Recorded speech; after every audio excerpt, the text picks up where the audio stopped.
Hey, Debo, it's Greg. I got a guy coming to your house. He's in the area, so he's coming by right now. He says he can be there in about 30 minutes. I'm going to try and text you also. All right. Welcome to Student of Life, the game show. We just heard a voicemail from one of my bosses, Greg, informing me that Robert the printer guy was on his way to fix my printer. And now we will listen to the conversation with Robert the printer guy. A side note, I finally found someone that loves to talk movie quotes.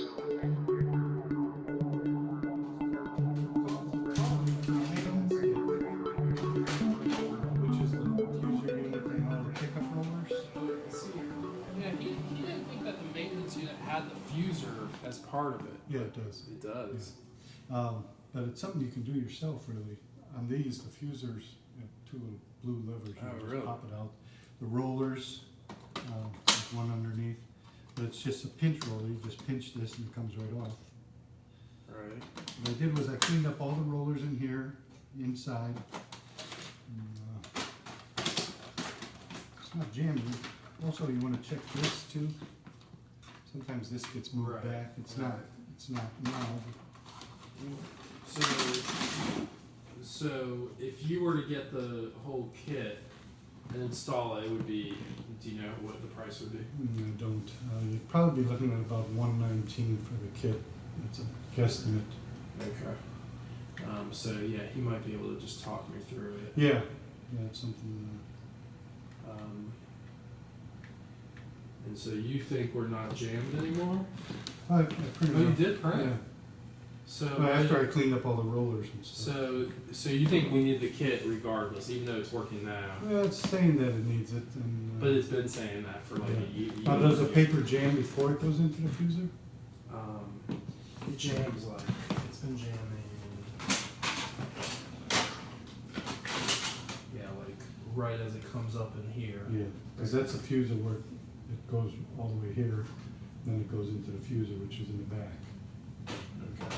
Fuser actually melts the ink onto the page. Right. So you think that's the issue? It's possible. I'll take a look at the fuser. And then I'll just have you give him a call. Yeah. And see what he thinks. You don't have a kit handy, right? I don't have it on me. Yeah, I think he was gonna want to order one anyway. Yeah.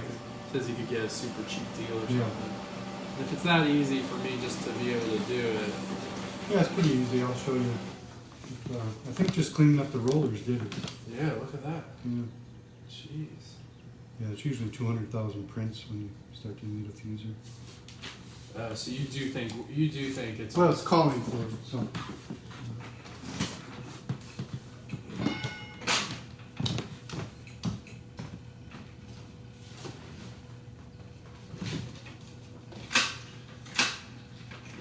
You got a favorite movie line?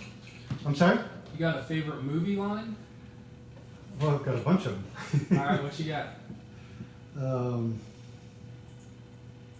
Well, my favorite actor years ago was Barry Fitzgerald.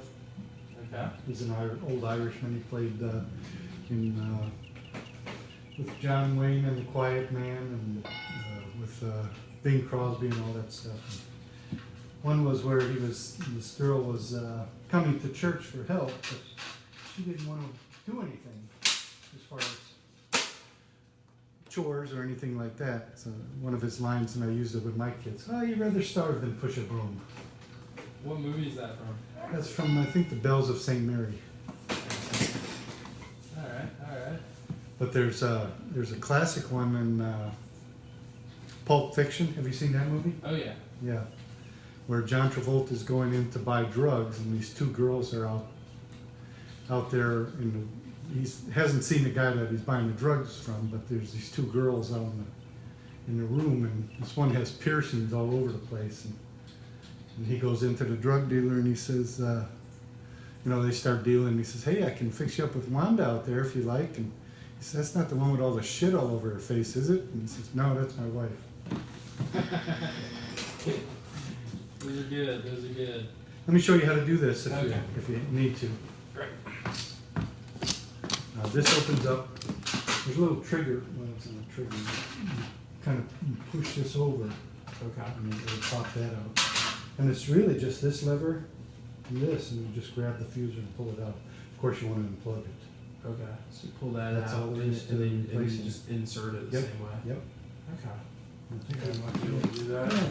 And this, there's kind of like V's that'll go to the hole back here. Okay. And that's, I'm gonna push that in. Just wiggle around so it falls So in. so by looking at, you were able to take a look, what do you think? The fuser looks good. Huh. Usually there's a Teflon roller on the top and a red roller, pressure roller on the bottom. When the fuser starts to go, you'll either get marks on the Teflon roller or it'll actually start peeling off and you'll find pieces coming out. I'm not seeing either of that. No. Okay. So it's probably just clean. Sorry, just clean. Yeah. Great. All right. Well, I'll have you call All Greg. right. Do you want to call him? Hey Greg, Robert Taylor with ABC. Hey, Robert. Yeah, I think just cleaning it up did the trick. It's calling for a maintenance kit, but the fuser looks good. And like I say, I just cleaned up the rollers. And I also showed Devin how to replace the fuser and the rollers if he needs to. Beautiful. Do you guys have some rollers that you could potentially sell us so that you can just have them? Yeah, I should have them. Because I imagine that they're, and you can probably tell because you put your hands on, but I imagine they're getting they're probably getting replaced anyway. Yeah, well, I clean them up with denatured alcohol and it kind of gives them a little life. But yeah, That's awesome. yeah. That is really awesome. I appreciate it. problem. I can deal with all the payment stuff with you. I don't know if you want to do that now or send me an invoice or whatever. Whatever's good for you. So, Greg, were you saying that he should sell me rollers right now?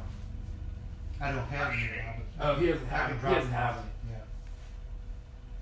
I'm sorry. I'm having a hard time understanding the conversation. I was just confused if you were asking him to sell us some rollers right now, because he doesn't have any right now.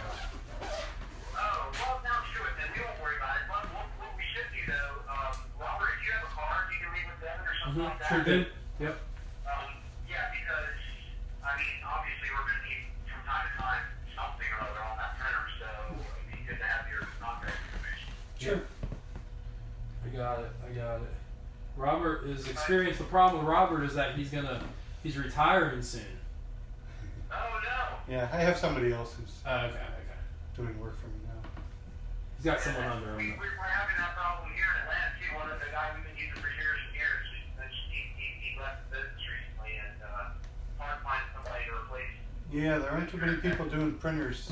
That's why I kind of focused on it. Years ago, I used to do everything, but then everybody started fixing computers, and I said, I've been fixing mechanical machines forever. Nice. All right, well, yeah. So, Robert, do you want to do a figure right now, or do you want to send me an invoice? Whatever works for you. Yeah, I've got an invoice. I can send it to you, or I take credit cards too, whatever you want to do. I can give you credit card info right now. Okay, do that, and I'll get all your information and mail you the invoice too. Perfect. All right. I'm ready whenever you are. All right. What would you say was the American Express? I'm sorry, I don't do American Express. No American Express? No. All right. Let's do. Let me give you my piece, and then I'll just take your. Wait a second. I was talking to Devin about famous sayings. There's a joke that Rodney Dangerfield tells about credit cards. He says, "Somebody stole my wife's credit cards. I haven't reported it yet because he doesn't spend as much." I'm sorry. I missed it. Somebody stole my wife's credit cards. I haven't reported it yet because he doesn't spend as much. Yeah, that'd be nice. All right, I got a number here for you if you're ready. I'm ready. All right, it is 4. All right. I'll get it out to you today. Thank you so much, Robert. All right. Thank you. Thanks, Greg. All right. Yeah, all right, bye, guys. Bye. I'm going to hang around until you do. Nah, I think. Well, I've been a brother service center forever. I have these cartridges at like 45, the high volume ones. What's that? I'm sorry, I didn't hear you. These brother cartridges. Yeah. I I stock the drums and the toner for that too. Oh, you stock them? Yeah. Well, that we bought as backup. Yeah. And it works great. It Yeah. worked great. You know, like the toner came with I go through a lot of paper. Right. So it went away like I Yeah. don't know. Yeah, well, the first one they give you, it's a starter. Right, exactly. Then the next one did last. It still lasts, but this is a power thing. This. Yeah, those are workhorses. Yeah, exactly. It was probably about a $1,200 printer at one time. Was it? Yeah, he was saying, so like the other people came and we had another company come look at it and they were like, yeah, it needs a kit, but I guess they didn't clean. That's why Greg was laughing because it was like, Right.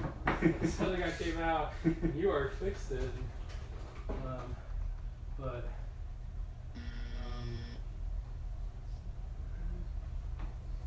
Must have been Ideal Image. I think that was the name of it. But yeah. Too many. Duraline. Okay, so let's see now. You have it on? Yeah. So I'll start. It takes a while. Listen to all kinds of checks. Oh yeah. Yeah, good time. Yeah, that's true. And it's telling you not to unplug it, just to turn it off before you unplug it. That's what I mean. Right. And it may not have to go through initiation stuff.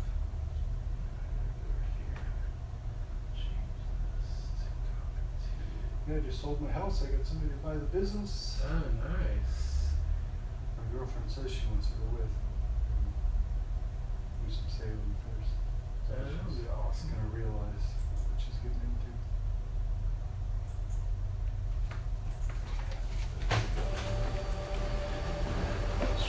Jack Benny, huh? And that's Bob Hope. Oh, Bob Hope. Yeah. That's him.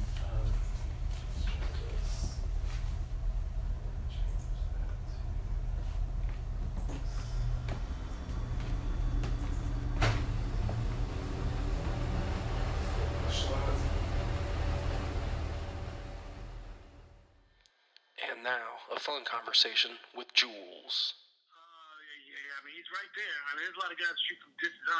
Reggie shot it from deep, not quite like that all the time. You're talking about Reggie Miller, I mean? Yeah, he shot from deep, but he was, most of the time he was by the line. But he was Yeah, and in fact, most of his shots were even inside the line. You know, he was like a really good deep 2-point shooter. Yeah, he's one of the best at coming off of screens and hitting jump shots. Right. You know who was not exactly like him, but so similar in like where they took the shots from and how they caught it off screens and how they moved so well without the ball. Do you want me to tell you, or you want to guess? Well, as you were speaking, I was thinking of Ray Allen, but Oh, you know what? The last time I posed this question to someone, they said Ray Allen as well, and it made me. But let me stop you. I got one more for you. I got one more for you. Okay, but when they said Ray Allen, I jumped back and I was like, oh shit, you know what? Ray Allen belongs in this club too, so maybe it's a club of 3. But who do you got? Who's your guess? Well, before I say this person's name, I'm going to give a backstory.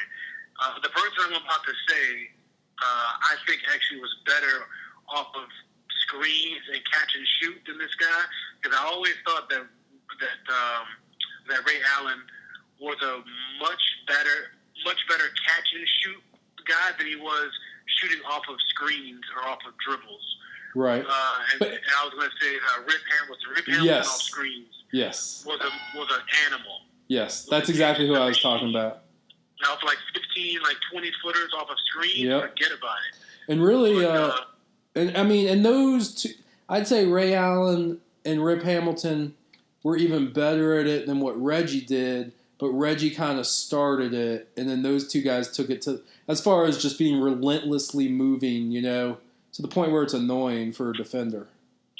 Now, and it's funny, we talk about those 3 guys, and out of the 3, as much as we can say about whatever, Ray was clearly better than both of them.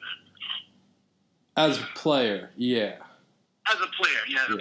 Yeah. Especially because Ray, early, like his first part of the career, he was so dominant as far as driving on people and dunking on people. Like he had. Yeah, he was physically dominant early. Right. His like first 8 years. Right. Right, when he was on Milwaukee. Did you catch on Or Facebook those Milwaukee and Seattle Supersonic highlights that somebody posted about a week ago? Of Ray? Yeah. Nah. Oh my God, man! But I remember it. I remember it well, and just being. He used to just always amaze me. Even in UConn, he used to fucking just dunk on everybody. Right.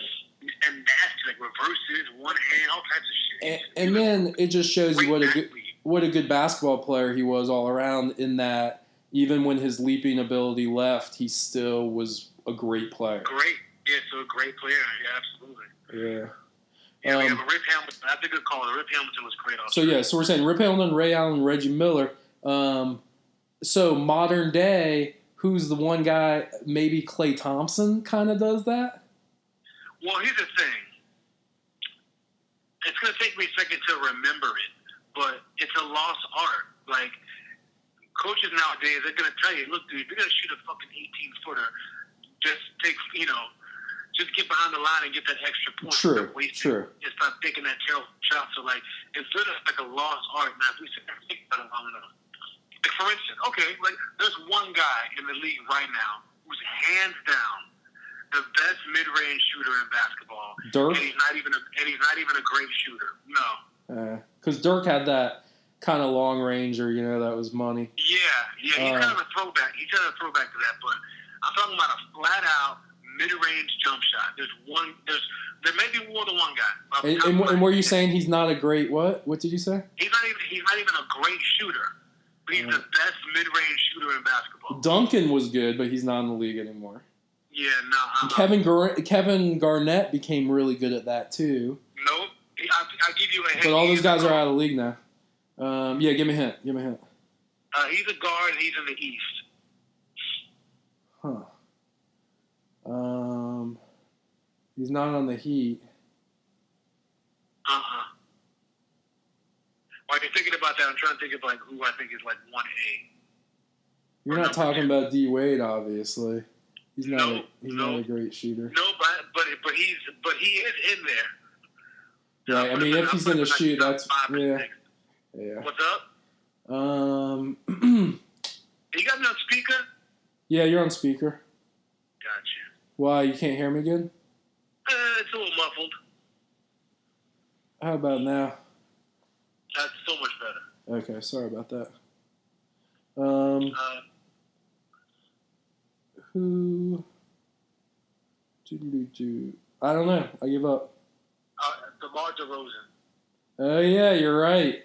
And you know what? He's like, I always said that DeMar DeRozan's game reminded me a little bit of Paul Pierce, and Paul Pierce had that medium ranger too, and they're both from Los Angeles, which I like because I like the thought that where you're from kind of helps you. Gives you your style of game. I mean, I know it's not true all that much anymore, but I like the fact that it still can exist to some degree. Right. No, I definitely agree. I know Paul Pierce from Inglewood. I'm not exactly sure where DeMar DeRozan's from. Yeah, somewhere in L.A. But yeah, Paul Pierce, shout out to Paul Pierce, who had the best, how do I say this? He plays with the best pace that I've ever seen. And to close out today's show, here's a short bit of me meeting Olga on a trail to Hawkbill Rock. Okay. I guess I am always apprehensive about anything related to technology or social media, or I'm not sure I've ever even listened to a podcast. Oh, for real? That's cool. What's your name? You're Olga. Mm-hmm. Olga what? Rosso. Nice. And where are you from? I grew up near the Outer Banks. Oh, cool. In this little town called Elizabeth City. Mm-hmm. But I was born in Serbia. Oh, really? Mm-hmm. So how long were you in Serbia? Oh, I was just born there. So I never the next day, there. they were like, all right, you yeah, gotta go. basically. They shipped me back to the States. Was your family from the States and they just happened to be there when they were pregnant, or? My mom was Serbian and my dad was stationed in Germany. Okay. Yeah, so my dad's American. Interesting. That's cool. So that's why you have the name Olga. Yeah. Huh. Do you want to describe where we are right now? That's really why I was going to record our, because I was going to be like, we could describe these amazing views. Oh, yeah. You know, even though we're not right now in the spot with amazing views, but it's still beautiful. That's true. No, it was really beautiful. We were up at, what's the name of it? Hawkbill Rock. Yeah. And it's interesting because it's so easy to say Hawksbills, or, you know, Hawksbill Rock, or Hawk, but nah. Or Hawksbills Rock, but no, it's like you said, Hawkbill Rock, or at least according to the maps, right? Right. Because a lot of the names around here are like that, like John. It's not John's Rock, it's John Rock. Yeah, or like Sam Knob. I went up there yeah. one time. Don't call it Sam's Knob. Yeah. So is that your first time up at Hawkbill Rock? Yeah. This is. So I've been trying to do the hikes in this book. Oh, cool. It's called Asheville. It's just called Asheville. What's the name of that book? Asheville? Your guide to the most beautiful hikes. No, your guide to the area's most beautiful hikes. By who? Jennifer Farr Davis on Menasha Ridge Press. Very cool. So how many have you gotten through? I don't know yet. I'd have to go through and count. Are you going in order? No. I'm house sitting out this way, so this one just happened to be like nearby, you know? Oh, cool. Yeah. It is. I love, like, just, well, here's a view, but just the way these trees, no matter what time of year, you know, it's just, they're gorgeous, and even if they don't have leaves on them, I guess the ones without leaves are dead at this point. Like, at this time of year, they would have leaves on them. If they were alive, like that one. What kind of tree is that? Putting you on the spot. I don't know these trees either, but I know that they're pretty.